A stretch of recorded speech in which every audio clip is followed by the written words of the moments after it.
Hello and welcome to the Night Feed. I'm your host, Charlotte, here to bring you some comfort, camaraderie, and conversation and keep you company during, let's face it, one of the toughest parts of being a new parent, the Night Feed. Tonight's unpaid sponsor is walking round with a non-alcoholic beer when you're 32 weeks pregnant in public. Stick with me. Today, we went for a picnic in the park with my lovely friend and her son. And I thought, you know what? The sun is shining. Let's take a couple of non-alcoholic beers, as you do.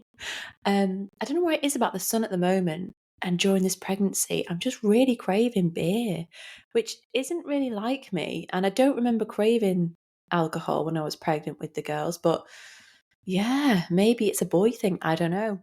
Anyway, we went to the park for this picnic and we sat down on the picnic mat. And within about a minute, my girls had taken off for a little run. And I don't know about you, but when you were 32 weeks pregnant, there's something about running after toddlers that is extremely difficult. So I'm shouting, girls, come back, come on, come and sit on the picnic blanket. Anyway, I was up and down like a jack in the box trying to get them back. It was just one of those afternoons where they wanted to run and be free. And I wanted to be sit and be still with my non-alcoholic beer. Anyway, at one point they started going a bit far. So I was like, right, I'm going to have to go after them. So I started waddling, can't really run at the moment. So I'm waddling up to them. And then I started having to shout because I saw a dog or two off a lead and I'm sure they were fine, but I thought, no, I need to be closer to them. So I'm shouting and I'm carrying my can of Heineken, non-alcoholic Heineken. And I'm watching these two old women and they're on a bench and they're probably looking at me. And I'm thinking, why are they looking at me so strangely? I'm just shouting my girls. Anyway, I realised, didn't I? Not only does it look like I'm drinking beer in the park at 12 in the afternoon with my 2 children under 5, I'm also nearly 8 months pregnant. It's really not a good look, is it? Part of me wanted to go over to them and be like, it's not alcoholic, but I thought, you know what? Just stick with it now. They probably think you're absolute trash. Oh, I am exhausted today, and I have literally just sat down on the couch with a full fan cat of Coke, looking exactly like the hungover fox meme. If you haven't seen that, please Google it. I feel like you need a visual representation of how frazzled I am right now at 8:33 on a Tuesday night. Oh, I've just got the girls down, and thankfully it was a very swift bedtime tonight because neither of them napped. But that also meant this afternoon was pretty haywire. It was one of those afternoons where they both could have done with a bit of a nap and they'd have been lovely, pleasant children for the rest of the afternoon. But instead, they stayed up and yeah, the last couple of hours were a little bit mental. And we're having a little bit of an issue at the moment with them not understanding how important it is not to run off in public. So in the park today, it was quite testing at times because, like I said, at 32 weeks pregnant, I can't really run.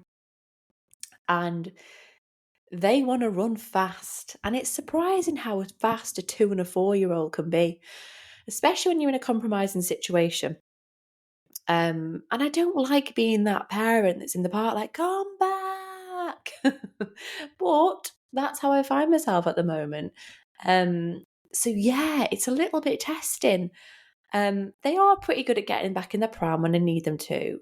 But luckily, I usually am out and about with my friends and they're brilliant at helping and I'm grateful for that. But if I'm ever on my own now, I do have to second guess getting them out of the pram. I don't know if you felt that, mums of multiple children, when you've been pregnant in your last trimester. It's a tricky one because when I was pregnant with my second baby, my eldest was 18 months when she was born. And My eldest is happy to sit still and play puzzles and draw. She was a very still baby. So my pregnancy second time round was very calm, very chill, very still. This pregnancy, I have a 4-year-old who's off exploring and a 2-year-old who has absolutely no fear. So yeah, it's a different experience. And like I said, I am absolutely frazzled. I hope you're all okay as well. I hope you're not feeling as frazzled as I am this afternoon.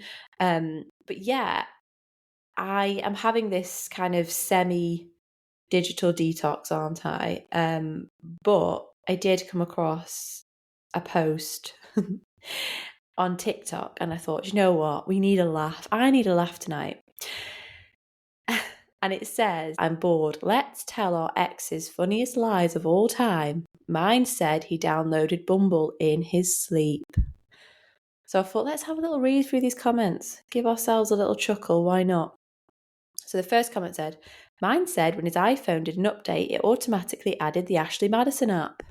The next one says, I legit win this. He told me he had to have a Snapchat to talk to the other women because he was in the CIA, was undercover, and that's why he hid it and lied. I have to win this one. My ex told me he was going on a cruise, but he went to jail. Oh my Lord. He said he was messaging other women online to boost their self-esteem and make their day better. Oh, well, isn't that just the sweetest? Mine told me gaslighting didn't exist and I made it up. Is that the definition of gaslighting? I'm pretty sure it is. This last one. He told me he cheated on me because the pain medicine for his wisdom tooth removal made him think another girl was me. Wow. I just needed a little laugh. I had a good little chuckle at that thread before, and I thought you might appreciate it too. So here we go onto the emails. And the first one says, Dear Charlotte, I'm writing this at 3:47 a.m. whilst on the night feed. I have had such a difficult night, no more than 20 minutes sleep since coming up to bed at 9:45. My 8-week-old baby has refused to go down. Every time I lay her in a cot, she wakes. She's been suffering with colic these last few weeks, which has just made everything so much more difficult for her. I wish I could take the pain away. Tonight, she's wet through 2 changes of clothes, and on the one time she was dry, my boob leaked all through my pyjamas and her pyjamas. Then, once dry, I knocked the pint-sized glass of water which was on my bedside table over my side of the bed, drenching my pillows, mattress, and phone. I'm now sitting here, towels on the bed, feeding her, and instead of sobbing, I've decided to laugh. Sometimes you just can't write it. So I wanted to send this in the hope that you share it with your other listeners. If you're having a bad night, the chances are that many of us, other mums, are having an absolute howler like the one I had tonight. Just remember that, and hopefully you'll laugh too. Lots of love, avid listener, Laura from Kent. Wow.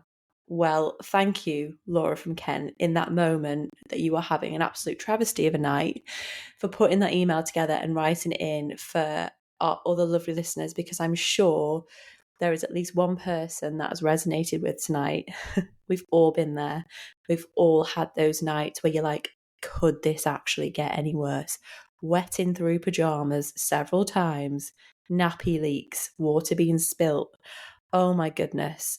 Yeah, I feel your pain. And I'm sure that a lot of the other listeners do as well. And I think it's great to share that. It's easy to sugarcoat things, isn't it? But you know what? They're the nights that really can crush you, aren't they? And make you feel like you're the only person in the world who's finding it tough. But there is somebody else out there in the exact same boat, having the exact same time. And I think it's really great that we share these stories. And I hope, Laura from Kent, that you have had a better few nights, because, oh my goodness, when they get you, they really get you, don't they? But yeah, thank you so much for writing that in. That's so lovely of you. And then I found this in a forum, another light-hearted one, which I definitely need tonight. And it says, I'm not saying I'm tired, but yes, I did think I was making shushes noises to soothe the baby, whereas what I was actually doing was blowing on my child's head repeatedly like a bowl of hot soup. I think it's bedtime for us both. Please share your tales of tiredness or what on earth am I doing moments so I feel like less of a twit. They'll be much appreciated at 1am, 3am, and 5am. So here we go. First one. Middle of the night, I was bouncing on the medicine/pregnancy ball with my 15-week-old, cradled in my arms. Sometimes it's the only way I can get her to sleep. I feel like I'm bouncing her forever. I start nodding off. Suddenly, she's launched from my arms and onto the floor. I startle awake in panic. Did I drop her? Did she finally wiggle out of my grasp as she has attempted before? I look down and see my cat. Looking up, offended, I look in the bassinet, and there she is, my baby, safe and asleep.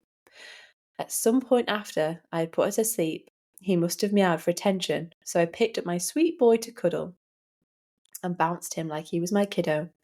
I felt so much relief. That's a good one. I like that one.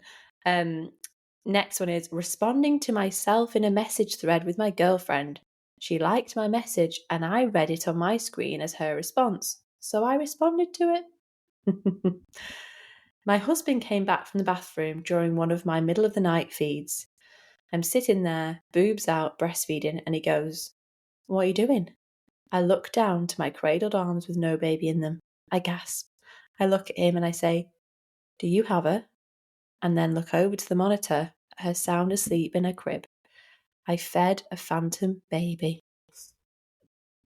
And finally, I was actively feeding our 6-week-old in my arms while rocking her in her bassinet with my foot.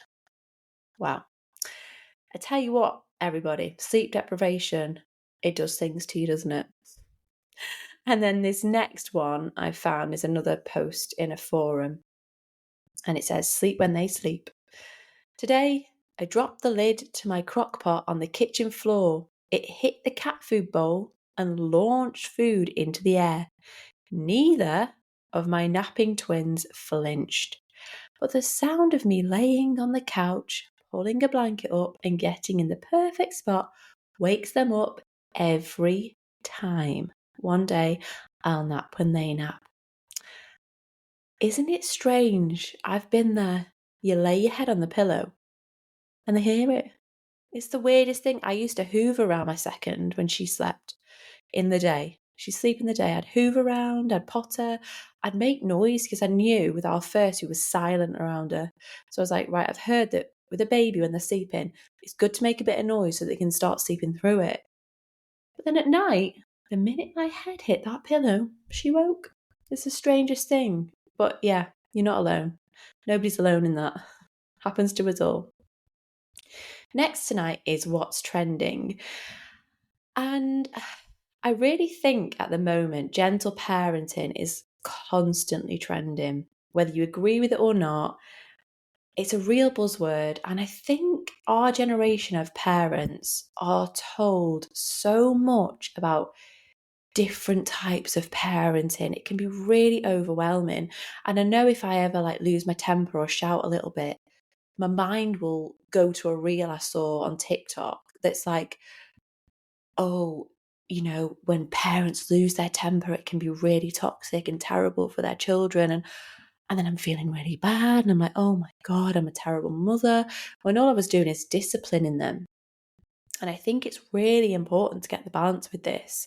My personal stance on the whole gentle parenting thing is a happy medium.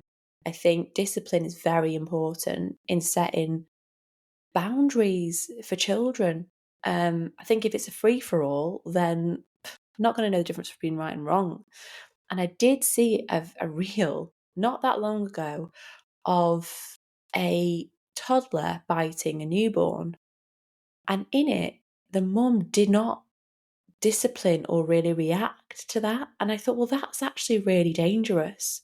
Because if there's ever a point when that toddler, which there shouldn't be really, you can't really leave a toddler and a newborn, but if there was ever a point, that could be dangerous if that child hasn't been disciplined for biting. So I think sometimes this gentle parenting can be taken way too far. And I think it's really important that children know the difference between right and wrong. But the problem with it is if you are too strict, it can be labelled as toxic. So it's like, where do you draw the line? And I came across this post on Instagram and I thought it did a really good job of explaining strict parenting versus toxic parenting. So let me just find it. Here we go. And it's from an account called Famimind. It says the difference between a strict parent and a toxic one. One builds you, the other breaks you. Many of us grew up thinking strict and toxic were the same. But there's a difference. One teaches discipline with love, the other enforces control through fear.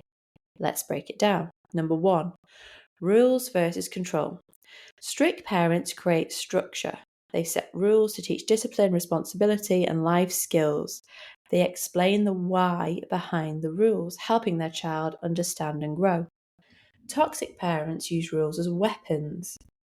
Rules are absolute, unquestionable, and enforced with fear. There's no explanation, only because I said so. Breaking them isn't about learning, it's about being punished. 2, consequences versus punishment. So strict parents enforce fair consequences. If their child messes up, the response is logical. You broke curfew, so you lose privileges. The goal is teaching accountability. Toxic parents punish to hurt. So the response is often excessive. You broke curfew, so now you're grounded for a month and I'm taking your phone. The goal is control and shame, not learning. Number 3, boundaries versus suppression. Strict parents allow emotions but set limits. They understand that frustration, sadness, and disagreement are normal. They might say, I hear you, but we're still following this rule. Toxic parents silence emotions. If their child expresses frustration, they call it talking back or being dramatic. Instead of allowing emotions, they demand obedience and silence. Number 4, support versus guilt. Strict parents encourage independence. They say things like, I want you to grow into your own person. They allow their child to take risks, fail, and learn.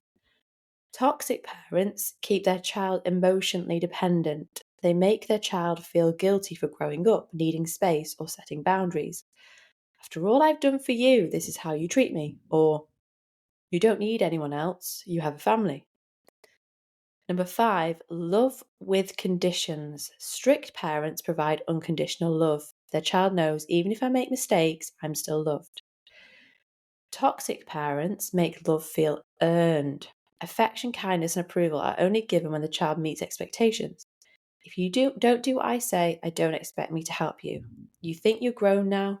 Don't come crying to me when you fail. Number 6, accountability versus blame. Strict parents admit when they're wrong. They may not be perfect, but they are willing to say, I was too harsh or I shouldn't have said that. Toxic parents never take responsibility. Instead, they shift blame to their child. You're too sensitive. If you weren't so difficult, I wouldn't have to yell. Respect versus fear. This is the final one. Strict parents earn respect. Their child listens to them not out of fear, but because they trust them. They show respect and receive it in return. Toxic parents demand obedience through fear. Their child listens to avoid conflict, not because they feel safe. And it finally says, be patient with yourself. Healing isn't easy, but neither is carrying the weight of a childhood that hurt you. So if anyone relates to the having toxic parents, you might find it difficult parenting in a way that you're not using those old staples that your parents used to say. And I don't know what it feels like. I would say my parents were strict with boundaries. I wouldn't say they were toxic at all. But if you had that experience, the lines may feel blurred between what's strict, what's toxic. And I think that post does a really good job of breaking it down, and reminding us that strict is good. Strict doesn't need to be a bad thing with all this gentle parenting that's being talked about at the moment. And I think, like I said earlier, the gentle parenting narrative, it makes the strict parenting seem toxic sometimes. And I really don't think it is. I think, like I said earlier, children need boundaries, children need rules, but they also need respect. And they need to know that as adults, we mess up sometimes. Sometimes I'll overreact and I'll say, oh, mummy's just really, really tired. And sometimes when we get tired, we get snappy, and it happens to us all. And my 4-year-old now mirrors that behaviour. So if she has a meltdown, for example, she'll come to me about half an hour later and say, I'm sorry I cried like that, mummy. I'm feeling quite tired. And she now recognizes that it's okay to have a moment or to be out of line, as long as you recognize it and apologize for it, and be accountable and be responsible for your behavior. So yeah, I think that just helps break down how having that kind of structure and strictness gives your child that trust and love and respect that I think you need for that relationship in the long run. Because you remember, like, we're not just parenting toddlers, we're parenting toddlers and babies who will grow into adults, and it's creating boundaries for the whole journey, I suppose. Yeah, I just thought it was interesting. And if you have any thoughts on this, I'd love to know what you think, because I feel like gentle parenting is such a buzzword that's like, it's just kind of thrown around a lot on social media, good or bad. And I think it can impact our thoughts a lot on parenting in general. So yeah, let me know your thoughts and email me, thenightviewpodcast@gmail.com. Next tonight is my self-care tip. And this evening, it's to get yourself into a new audiobook. If you have Spotify Premium, there are so many amazing books on there to choose from, like charting books that are out now. I was really, really surprised when they added this feature, because I've had Audible in the past, and I think you have to pay. I think you get like one book free a month on the subscription, but you have to pay to top that up if you want a new book. And it works out like buying a new book, I would say. But on Spotify, when I looked through all the audiobooks they have, there are so many that are like in the charts at the moment. And I think when you're a mum, it can be hard to find the time to physically pick a book up. Like when you get the kids down or the baby down, generally I want to put my feet up, watch the telly, and just chill for an hour, have a bath. And I think sometimes the thought of picking up a book is like last on the list. But when you get into an audiobook and you can't stop listening to it, you can listen to it when you cook, when you clean, and it just makes like menial jobs fun. And I know that's not the best kind of form of self-care, but at least you're kind of enjoying yourself when you aren't with the kids, when you're cleaning, cooking, or having a bath, or even just go to bed. And I've found personally, when I've got into a really good audiobook, I'll put my earphones in and go to bed with it, rather than just sitting on my phone and scrolling on nothing in particular. So, and also, if any listeners you have any audiobooks or books that you're loving at the moment, let me know and I'll happily share them. Yeah, I hope you can get into something, and I hope it helps you and gives you a bit of you time. Finally, to finish on a quote I wrote: "My cry wakes you again. As you fumble for your phone to check the time, your hand knocks over the glass of water beside you. It soaks your pillow, but at 3:21 a.m., that's the least of your worries. You stare at the ceiling, exhaustion pressing down on you like a weight you never knew existed. You grab the last semi-clean towel, dabbing at the mess with shaking hands. You want to scream. Instead, silent tears slip down your cheeks as you scoop me into your arms. Because what else can you do? As I begin to feed, your mind races. Am I doing this right? Is it meant to feel this hard? Why won't my baby sleep more than 1 hour? The doubts creep in, whispering the same cruel lie over and over. I must be doing it wrong.